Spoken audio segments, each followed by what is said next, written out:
បងប្អូន បងប្អូនយើងមកពីខាងជាយដែនច្រើនមកជាបន្តបន្ទាប់ទៅតាមបណ្ដោយផ្លូវជាតិលេខ5ហើយក៏មានបងប្អូនយើងទៅខាងលិចវិញដែរនេះទិសដៅទៅខាងលិចនេះទិសដៅពីខាងលិចមកខាងកើតមានម៉ូតូមានឡានហើយពួកគាត់មានពេលច្រើនមានអីវ៉ាន់មកម៉ូតូណាបងប្អូននេះប្រហែលជាគាត់មកពីខាងជាដែនក្មេងតូចហើយនឹងស្រីបាទប្រុសអត់ទៅមានឃើញទេឃើញម៉ូតូពេលច្រើនបងប្អូនស្រីហើយនឹងក្មេងតូចគាត់ប្រហែលជាមកមុនអញ្ចឹងណានេះបងប្អូនតាមមកដល់ផ្លូវឃើញមានរដឹករៀងច្រើននេះរៀងអត់សូវនេះទេបាទពីមុនហ្នឹងរៀងច្រើនជាងហ្នឹងទៀត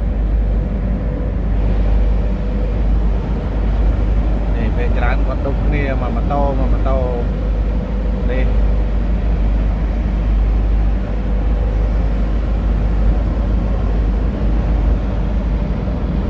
ហើយបងប្អូននេះមកហើយដើម្បីយើងមើលថាមិនត្រូវទេពេលនេះវាសភាពការគឺមិនអាចគ្រប់គ្រងបានទេមិនដឹងថាវាដាក់យើងពេលណាផ្លោងមក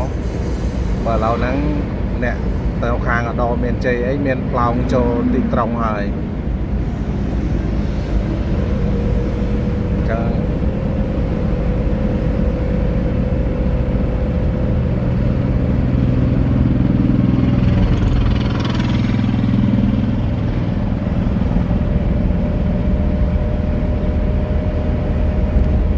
ហើយវាមិនមែន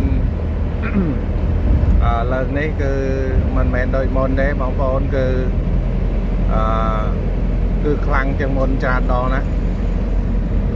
ពីមុនតែតាមព្រំដែនទេឥឡូវនេះវាផ្លោងយើងដល់ទីក្រុងឧត្តរមានជ័យក្រុងសំរោងហ្នឹងគឺវាផ្លោងដល់ហើយអញ្ចឹងគាត់ថាវាវាមានផលប៉ះពាល់ហើយនឹងវានឹងធ្វើខ្លាំងជាងមុនទៀតអញ្ចឹងយើងមានតែត្រៀមខ្លួនទេរៀងខ្លួនត្រៀមខ្លួនត្រៀមថ្នាំពេទ្យត្រៀមអាហារត្រៀមអីត្រៃឡូមានហេតុចៃដន្យអីយើង